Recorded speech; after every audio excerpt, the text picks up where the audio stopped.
Alors vous venez d'ouvrir une nouvelle permanence régulière ici à Rohrbach. C'est un message fort qui est envoyé aux travailleurs transfrontaliers du pays de Bitche. Est-ce que ça répond à un besoin récurrent? Oui, bien entendu. Donc, nous nous félicitons que la municipalité de Rohrbach-les-Bitches a mis à la disposition au comité de défense des locaux et une permanence hebdomadaire qui est très très importante, qui soulage Sarreguemines.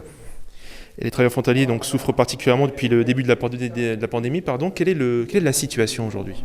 Au niveau de la pandémie, donc, nous avons bien vécu des situations un peu dramatiques l'année dernière, en mars, avril, mai, donc, où on a pratiquement rejeté les travailleurs frontaliers des entreprises. Donc il fallait faire des mains, des pieds, des interventions auprès du ministre-président, auprès de la SAR.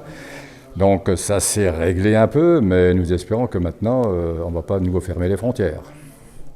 Il se pose aussi le problème de l'imposition et du statut même des travailleurs frontaliers pour ceux qui ont été contraints au télétravail notamment. Le télétravail, le problème est réglé. Donc au niveau fiscal et au niveau social, il n'y a rien qui bouge tant qu'il y a la crise sanitaire. Par ailleurs, nous sommes confrontés bien entendu à un gros dossier actuellement, c'est le chômage partiel.